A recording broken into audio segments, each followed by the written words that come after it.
जय हिंद दोस्तों, आप सभी का अपना YouTube channel Gautam GK GS academy में स्वागत है। दोस्तों हम लोग इस वीडियो में टेस्ट नंबर 15 देख रहे हैं, जो कि बिहार पुलिस का हम लोग टेस्ट देख रहे हैं। दोस्तों टेस्ट 15 से पहले यदि आप लोग टेस्ट नहीं देखे हैं तो हमारा यूट्यूब चैनल पर प्लेलिस्ट बनाकर डाल दिया गया है, वहाँ से आप लोग देख सकते हैं। टेस्ट नंबर दोस्तों 6 नंबर क्वेश्चन से स्टार्ट करने वाले हैं, क्योंकि इससे पहले से दोस्तों जो भी आपको क्वेश्चन था वह आपका रीजनिंग था। तो चलिए बिना देर के हम लोग क्वेश्चन की ओर बढ़ते हैं। दोस्तों की गोदान उपन्यास के उपन्यासकार हैं, तो गोदान उपन्यास के उपन्यासकार आपसे पूछेगा तो याद रखना है यह मुंशी प्रेमचंद्र थे। तो ऑप्शन नंबर ए आपका राइट होगा, मुंशी प्रेमचंद्र, याद रखना है। और दोस्तों नेक्स्ट क्वेश्चन की ओर बढ़ते हैं। क्वेश्चन नंबर 7, 100 अजान एक सुजान नामक उपन्यास के लेखक कौन है? तो 100 अजान एक सुजान उपन्यास के लेखक पूछेगा आपसे तो बालकृष्ण भट्ट हो जाएंगे, बालकृष्ण भट्ट। तो ऑप्शन नंबर बी आपका राइट हो जाएगा, बालकृष्ण भट्ट, याद रखना है। नेक्स्ट बात है कि अग्नि का परिवाची शब्द कौन सा नहीं है? तो अग्नि का परिवाची शब्द था दोस्तों आपका आग हो जाता है, हवा हो जाता है। तो इसमें दोस्तों आपका नहीं पूछ रहा है, तो 8 का आपका राइट आंसर हो जाएगा option number C, Anil. Anil ध्यान रखना है, अनिल जो हो जाएगा यह आपका दोस्तों अग्नि का परिवाची शब्द नहीं है। नेक्स्ट क्वेश्चन पाते हैं कि हिंदी का प्रथम महाकाव्य किसे माना जाता है? तो हिंदी का दोस्तों प्रथम महाकाव्य आपसे पूछेगा तो याद रखना है हिंदी का प्रथम महाकाव्य पृथ्वीराज रासो को, पृथ्वीराज रासो को। तो ऑप्शन नंबर ए आपका राइट हो जाएगा। और पृथ्वीराज रासो के लेखक दोस्तों चंद बरदाई हैं, चंद बरदाई, याद रखना है। नेक्स्ट क्वेश्चन पाते हैं। क्वेश्चन नंबर आपका 10 का है कि विद्यापति किसके दरबारी कवि थे? तो विद्यापति याद रखना है यह कीर्ति सिंह और शिव सिंह के दरबारी कवि थे। तो लेकिन ऑप्शन इसमें सिर्फ कीर्ति सिंह दिया है, तो ऑप्शन बी आपका राइट हो जाएगा। नेक्स्ट है कि हिंदी भाषा में कितने कारक होते हैं? तो हिंदी भाषा में टोटल कुल दोस्तों 8 कारक होते हैं, याद रखना। हिंदी भाषा में टोटल कितने कारक होते हैं? तो 8 कारक। पहला दोस्तों कर्ता कारक, कर्म कारक, करण कारक, संप्रदान कारक, अपादान कारक, संबंध कारण और अधिकरण कारक और संबोधन कारक, याद रखिएगा। क्वेश्चन नंबर 12 का रहा कि को और के लिए किस कारक का चिन्ह है? तो को और के लिए संप्रदान कारक का चिन्ह है संप्रदान। तो ऑप्शन बी हो जाएगा संप्रदान। नेक्स्ट दोस्तों यहाँ से आपका मैथ स्टार्ट हो जाता है। तो मैथ आप लोगों के दोस्तों पीडीएफ देंगे, उस वहाँ से आप लोग बना सकते हैं, जो कि टेलीग्राम पर आपका पीडीएफ अपलोड किया गया है। नेक्स्ट करा दोस्तों कि विश्व बौद्धिक संपदा संगठन में कितने सदस्य देश हैं? तो विश्व बौद्धिक संपदा में दोस्तों टोटल कितने सदस्य हैं? तो देखिए 23 का राइट आंसर होगा 193 देश, 193 देश इसमें शामिल है। तो ऑप्शन बी आपका राइट हो जाएगा। और विश्व बौद्धिक संपदा संगठन की स्थापना पूछेगा तो 1967 ईस्वी में हुआ था, और इसका मुख्यालय जिनेवा जो कि स्विट्जरलैंड में स्थित है। नेक्स्ट है कि मेक इन इंडिया की शुरुआत कब हुआ? तो मेक इन इंडिया की शुरुआत 25 सितंबर 2014 को हुआ था, 25 सितंबर 2014 को। नेक्स्ट है कि खाद्य प्रसंस्करण के कितने स्तर होते हैं? तो खाद्य प्रसंस्करण के दोस्तों कितने स्तर होते हैं? तो 3 स्तर होते हैं। तो ऑप्शन आपका सी हो जाएगा, 3 स्तर होते हैं, याद रखना है। खाद्य प्रसंस्करण के 3 स्तर होते हैं। नेक्स्ट पाते हैं। क्वेश्चन नंबर 34 का रहा कि अटल पेंशन योजना कब शुरू किया गया? अटल पेंशन योजना, तो अटल पेंशन योजना दोस्तों बताना है 2015 या 2014 या 2016 या 2017। तो देखिए अटल पेंशन योजना की शुरुआत 9 मई 2015 को प्रधानमंत्री दोस्तों नरेंद्र मोदी जी के द्वारा किया गया था। तो 9 मई 2015 याद रखना है। नेक्स्ट है कि नई आर्थिक सुधार की रूपरेखा किस प्रधानमंत्री के शासनकाल में सर्वप्रथम बनाई एवं शुरू की गई थी? तो यह दोस्तों राजीव गांधी के उस समय प्रधानमंत्री थे, याद रखिएगा। नेक्स्ट बातें हैं। क्वेश्चन नंबर 36 का रहा कि भारतीय निर्यात आयात बैंक की स्थापना कब किया गया है? तो भारतीय निर्यात आयात बैंक की स्थापना किया गया है, याद रखना है 1982 में, 1 जनवरी 1982 को। तो ऑप्शन देखिए ए हो जाएगा, 1 जनवरी 1982। नेक्स्ट है कि हाउ टू पे फॉर वार किसकी पुस्तक है? तो हाउ टू पे फॉर वार यह पुस्तक दोस्तों याद रखना आपको Maynard Keynes, John Maynard Keynes की है। तो ऑप्शन नंबर आपका हो जाएगा ए, किन्स दिया गया है, जॉन मेनार्ड किन्स आपका राइट आंसर हो जाएगा। नेक्स्ट है कि सत्यम समिति किससे संबंधित है? तो सत्यम समिति दोस्तों वस्त्र नीति से, सत्यम समिति आपको वस्त्र नीति से संबंधित है, याद रखिएगा। नेक्स्ट क्वेश्चन पाते हैं। क्वेश्चन में दोस्तों 39 बोल रहा है कि भारत में गंधार शैली की कला में सम्मिश्रण दिखाता है। तो भारत में गंधार शैली कला का जो सम्मिश्रण दिखाता है वह याद रखना आपको भारतीय यूनानी कला का, भारतीय यूनानी कला का। तो ऑप्शन सी आपका राइट हो जाएगा। नेक्स्ट बात है कि बुद्ध के निर्वाण का प्रतीक चिन्ह है। तो बुद्ध के निर्वाण का प्रतीक चिन्ह क्या है? तो बुद्ध का निर्वाण का प्रतीक चिन्ह हो जाएगा आपका ऑप्शन नंबर डी, यानी कि पद चिन्ह हो जाएगा। 40 का ऑप्शन डी आपका राइट हो जाएगा। जन्म के समय दोस्तों प्रतीक चिन्ह बुद्ध की याद रखना है, कमल व सार था। और गृह त्याग के दौरान दोस्तों घोड़ा था। ज्ञान के दौरान पीपल का पेड़ था जो कि बोधि वृक्ष कहा जाता है। और निर्वाण के दौरान दोस्तों पद चिन्ह था। और मृत्यु के दौरान जिसे महापरिनिर्वाण कहा जाता है उस समय दोस्तों स्तूप था। नेक्स्ट है कि हर्ष के मृत्यु के बाद किस स्थानीय शासक ने कनौज पर अधिकार किया था? तो कनौज पर अधिकार दोस्तों किसने किया था? तो अर्जुन ने। याद रखना किसने? तो अर्जुन ने। नेक्स्ट है कि मुगल कारावास में छत्रपति शाहू को किसने पाला था? तो शाहू को दोस्तों मुगल कारावास में औरंगजेब की पुत्री जीनत उल निसा ने पाला था। जीनत उल निसा ने, जो कि औरंगजेब की पुत्री थी। याद रखना है औरंगजेब की पुत्री थी। तो ऑप्शन नंबर बी आपका राइट हो जाएगा। नेक्स्ट क्वेश्चन पाते हैं, क्वेश्चन नंबर आपका 43। देखिए क्वेश्चन 43 का रहा कि मिथिला के कर्नाट वंश के शासक हरि सिंह देव को पराजित करने वाला सुल्तान कौन था? तो याद रखना है गयासुद्दीन तुगलक दोस्तों। जो गयासुद्दीन तुगलक था या मिथिला के कर्नाट वंश के शासक जो थे हरि सिंह, इनको पराजित किए थे। कौन? तो गयासुद्दीन तुगलक। नेक्स्ट है कि सती चौरा घाट की घटना का संबंध किससे है? तो सती चौरा घाट घटना के संबंध दोस्तों याद रखना है नाना साहेब से है, जो कि दोस्तों कानपुर से संबंधित है। तो ऑप्शन सी आपका राइट हो जाएगा, नाना साहेब। नेक्स्ट क्वेश्चन पाते हैं कि बिस्मार्क किस विद्वान की विचारधारा से प्रभावित था? तो बिस्मार्क दोस्तों याद रखना है ये आपको हीगेल के दोस्तों विचारधारा से प्रभावित था। नेक्स्ट पाते हैं क्वेश्चन नंबर 46। बोला दोस्तों कि दास कैपिटल पुस्तक की रचना किस वर्ष हुआ है? तो देखिए दास कैपिटल की दोस्तों यह पुस्तक है कार्ल मार्क्स के द्वारा लिखा गया था और यह 1867 में दोस्तों। तो ऑप्शन आपका सी राइट हो जाएगा। रचना इसको 1867 इसमें हुआ था। और याद रखना है जो दास कैपिटल दोस्तों इसी पुस्तक को समाजवादियों को बाइबल कहा जाता है, समाजवादियों का बाइबल। नेक्स्ट है कि अल्फा किरण और बीटा किरण और गामा किरण की खोज तथा नामकरण किसने किया है? तो अल्फा बीटा और गामा खोज का दोस्तों नामकरण कोई आपसे पूछेगा तो 1902 ईस्वी में याद रखना इसका खोज किया गया था। और यह दोस्तों राइट आंसर हो जाएगा 47 का ऑप्शन नंबर सी रदरफोर्ड के द्वारा। नेक्स्ट क्वेश्चन पाते हैं, क्वेश्चन नंबर 48 है असत्य मिलान का चयन करना है। तो देख लेते हैं दोस्तों। देखिए बोल रहा है कि सल्फ्यूरिक अम्ल का प्रयोग हम लोग पेट्रोलियम के शोधन में करते हैं, जो कि बिल्कुल सत्य है। नेक्स्ट है कि नाइट्रिक अम्ल का प्रयोग दोस्तों हम लोग उर्वरक बनाने में करते हैं, ये भी सत्य है। फिर एसिटिक अम्ल का प्रयोग फोटोग्राफी में करते हैं, जो कि गलत है। फोटोग्राफी में हम लोग ऑक्जेलिक अम्ल का प्रयोग करते हैं। और दोस्तों एसिटिक अम्ल याद रखना है आपका सिरका के निर्माण में सहायक होता है, तो इसलिए आपका ऑप्शन सी हो जाएगा, जो कि सुमेलित नहीं है। नेक्स्ट है कि फॉस्फेरस का ज्वलन निम्न में से किसका उदाहरण है? तो फॉस्फेरस का ज्वलन दोस्तों यह स्वतः दहन का उदाहरण है, तो ऑप्शन डी हो जाएगा। नेक्स्ट है कि निम्न में से किसका प्रयोग जल की कठोरता को दूर करने में किया जाता है? तो जल की कठोरता को दूर करने में सोडियम कार्बोनेट का, तो ऑप्शन आपका दोस्तों बी राइट हो जाएगा। सोडियम कार्बोनेट का प्रयोग किया जाता है, तो ऑप्शन नंबर बी आपका राइट हो जाएगा। और सोडियम कार्बोनेट का दोस्तों याद रखना है धोने वाला सोडा भी कहते हैं इसको, सोडियम कार्बोनेट को। नेक्स्ट पाते हैं क्वेश्चन नंबर 51। बोला कि जिंक सल्फाइड तथा बेरियम सल्फेट के मिश्रण को कहते हैं।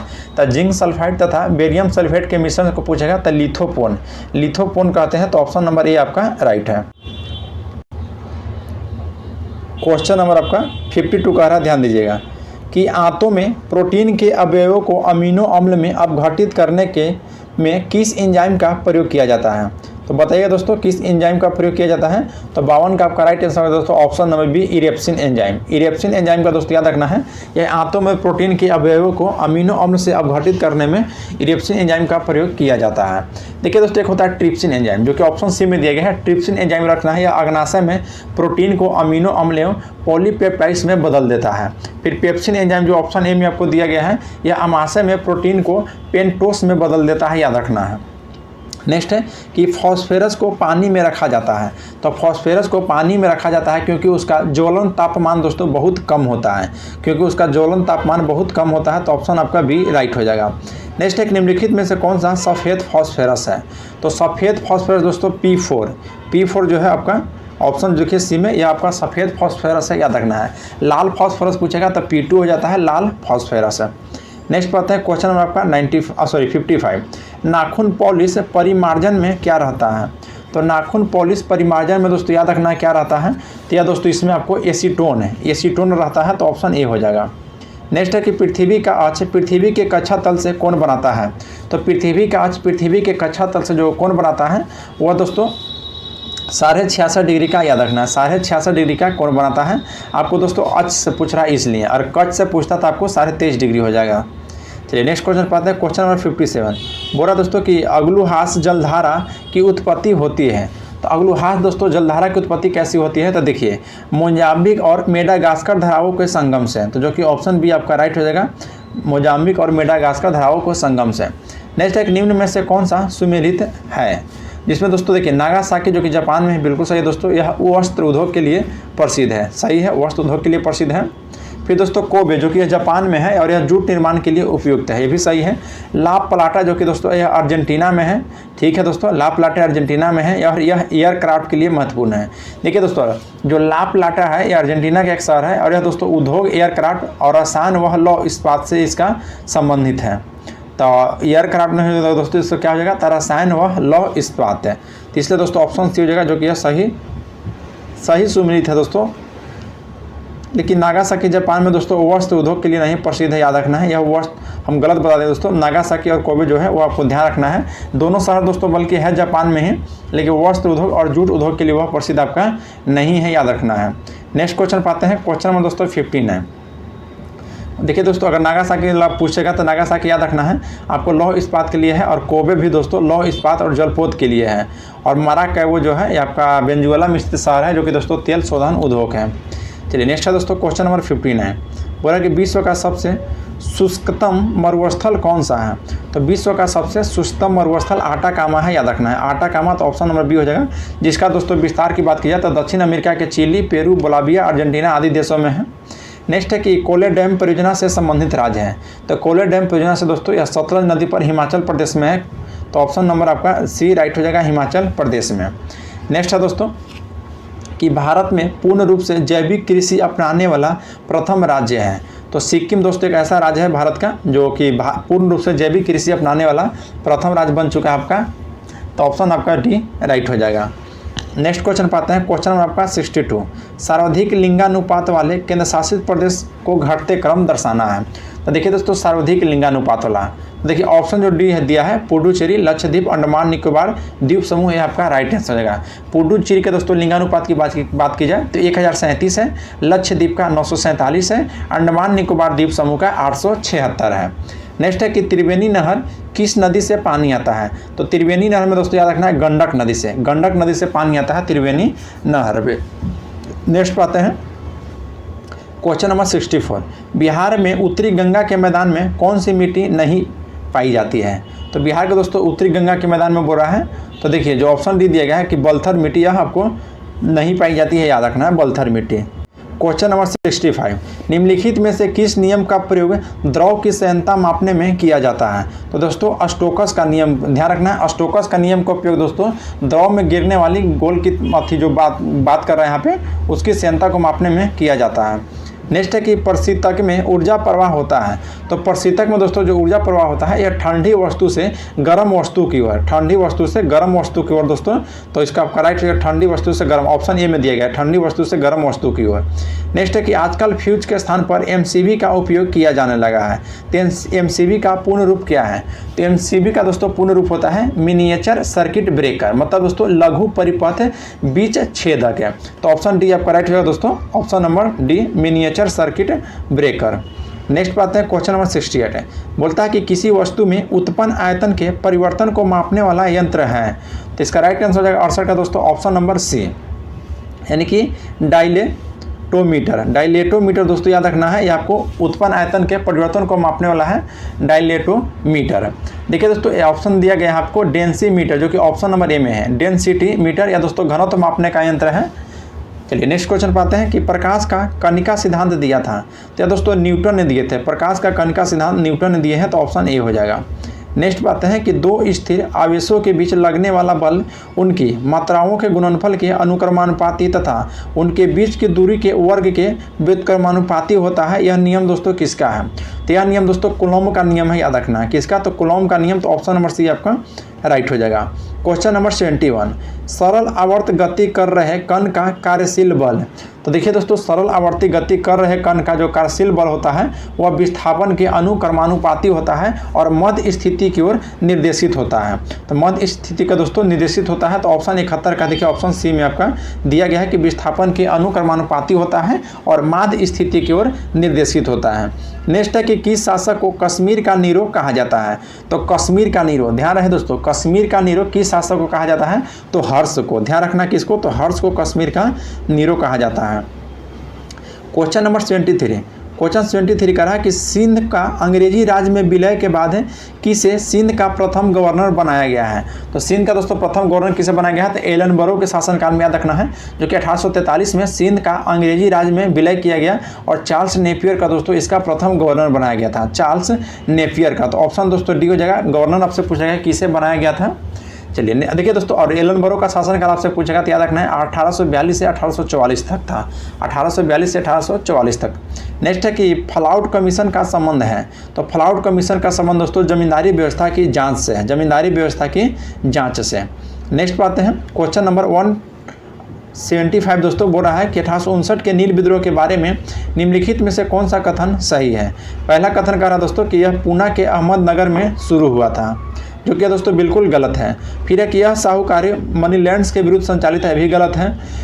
इसका चित्रण नील दर्पण नामक नाटक में किया गया था, बिल्कुल सही दोस्तों। इनका चित्रण जो है नील विद्रोह का नील दर्पण नामक नाटक में किया गया है, और यह नील दर्पण दोस्तों दीनबंधु मित्र की है, याद रखना है किसका है। और दोस्तों एक और बात याद रखना है, जो नील विद्रोह था इसका दोस्तों हिंदू पैट्रियाट समाचार पत्र के जो संपादक थे हरिश्चंद्र मुखर्जी, या दोस्तों अपने आंदोलन नील दर्पण जो आंदोलन था इसमें सहयोग किए हैं। हिंदू पैट्रियाट समाचार पत्र दोस्तों इसका सहयोग किया है।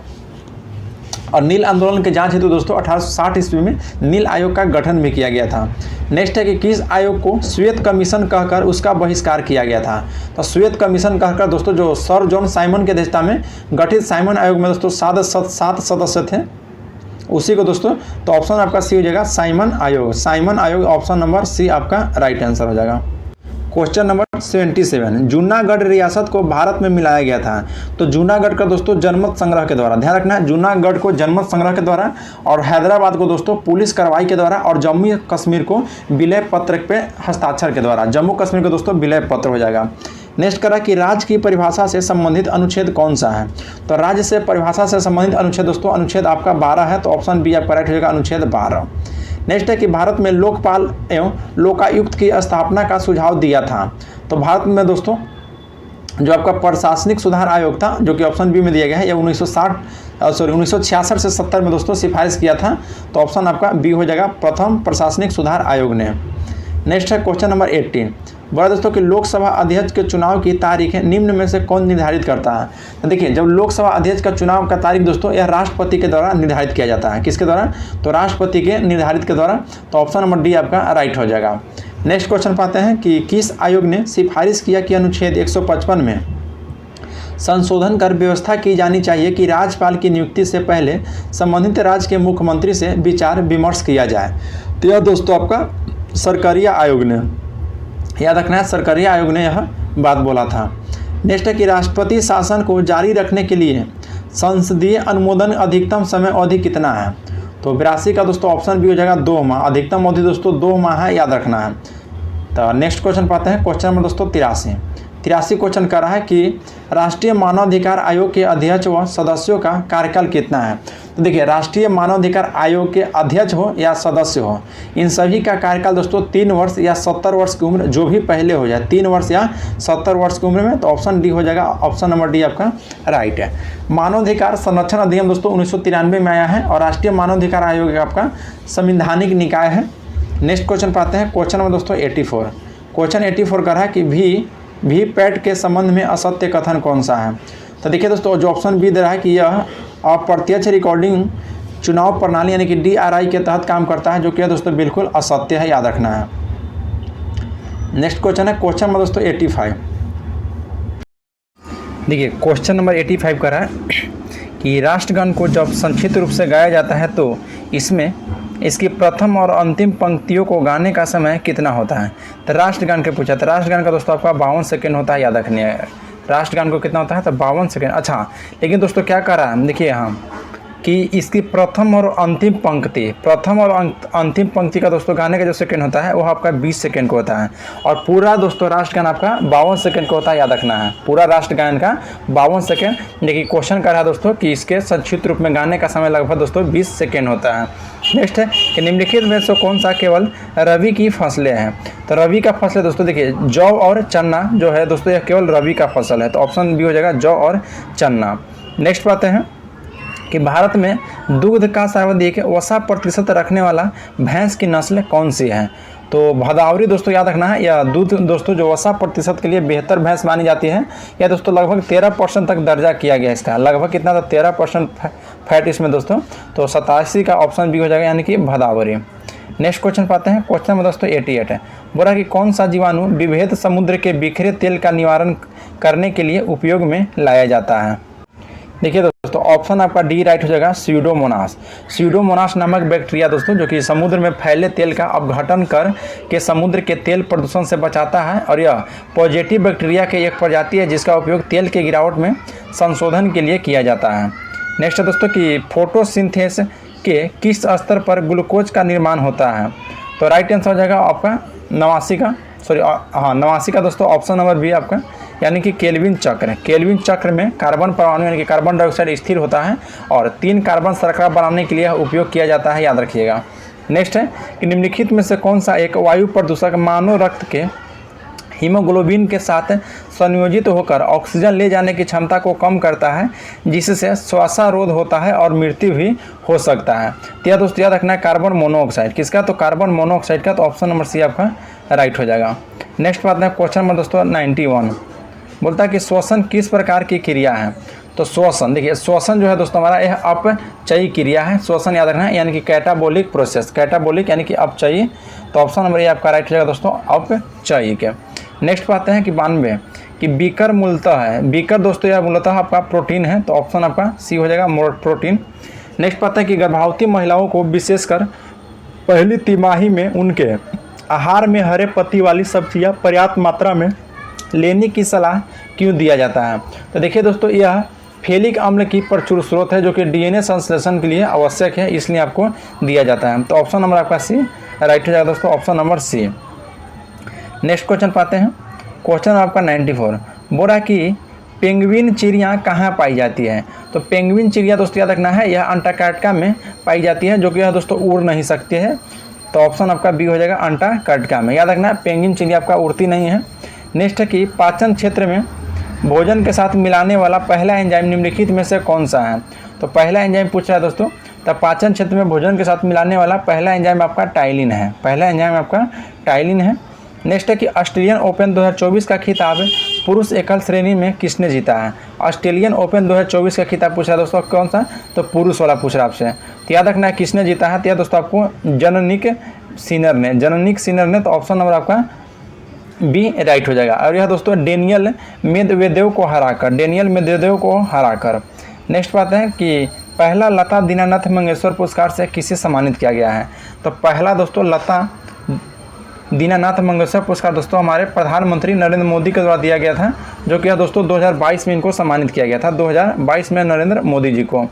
नेक्स्ट है कि रेड आंट चटनी किस राज्य से संबंधित है जिसे 2024 में जीआई टैग मिला है। तो रेड आंट जो चटनी है दोस्तों याद रखना है उड़ीसा राज्य इसके लिए प्रसिद्ध है, कौन सा, तो उड़ीसा राज्य है। नेक्स्ट है कि शक्ति स्मार्ट कार्ड योजना किस राज्य की प्रमुख योजना है। तो शक्ति स्मार्ट कार्ड योजना दोस्तों यह कर्नाटक राज्य की योजना है, जो कि महिलाओं को बस में मुफ्त यात्रा का लाभ उठाने के लिए स्मार्ट कार्ड प्रदान किया गया था, तो ऑप्शन नंबर आपका ए राइट हो जाएगा। नेक्स्ट है दोस्तों देखिए इस सेट का लास्ट क्वेश्चन है, अगर आप लोग का वीडियो अच्छा लगा होगा तो लाइक जरूर कीजिएगा, और आप हमारा यूट्यूब चैनल पर पहली बार हैं तो चैनल को सब्सक्राइब कर लीजिए दोस्तों। नेक्स्ट क्वेश्चन कह रहा है कि नाटो के महासचिव जेंस स्टोल्टेनबर्ग का संबंध किस देश से है। तो जेंस स्टोल्टेनबर्ग का संबंध दोस्तों नार्वे देश से याद रखना है, किस देश से है, तो नार्वे से, तो ऑप्शन नंबर ये आपका राइट हो जाएगा। नार्वे का नाटो का मुख्यालय आपसे पूछेगा दोस्तों तो ब्रुसेल्स हो जाएगा, जो कि है बेल्जियम में, और नाटो की स्थापना हुआ था 4 अप्रैल 1949 को, और इसके वर्तमान में दोस्तों अभी 32 सदस्य हैं, और 32वां सदस्य आपको स्वीडन है, जिसको दोस्तों हाल ही में आपका यह नाटो का सदस्य बना है स्वीडन। तो चलिए दोस्तों मिलते हैं आप लोग से नेक्स्ट वीडियो में। जय हिंद दोस्तों।